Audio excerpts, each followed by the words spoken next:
la nature se débrouille pour réguler l'expansion. Alors qu'avec le cerveau, on ne peut pas la réguler. Aujourd'hui, nous rentrons dans une expansion technologique. Et on n'arrive pas à mettre un stop. Ce n'est pas parce que je pourrais le faire que je le fais. On a des exemples très concrets de sociétés qui avaient inventé l'agriculture et qui l'ont refusée. De sociétés qui avaient trouvé la roue, on les a vues en objet, mais qui ne s'en sont pas servies. Certaines sociétés, dans l'aventure de l'innovation, de la création, qu'on prend en séparant dans le réel quelque chose que l'on met dans notre monde à construire, eh bien, découvrent que non, ça transforme trop le monde.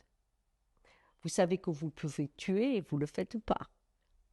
Est-ce qu'on n'est pas en train de se poser la question aujourd'hui? On peut faire des choses. On est dans une expansion technologique, l'expansion de la communication par Internet, par les vidéos, tout ce que l'on fait. Au départ, on s'est dit, c'est super, on va pouvoir se rencontrer plus facilement. On va pouvoir apprendre des choses diverses et variées. On a vu dans cet outil la façon d'améliorer la communication.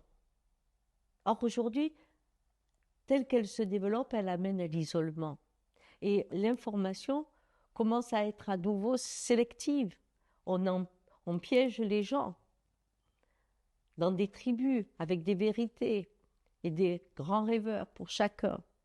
Donc, cette expansion a mené à l'inverse de sa dynamique d'origine.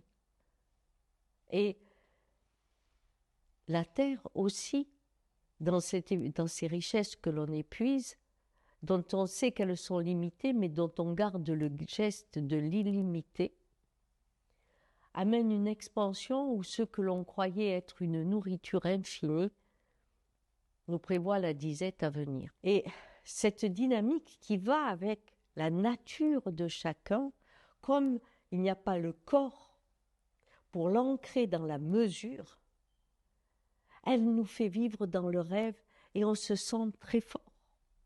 C'est ça, l'expansion.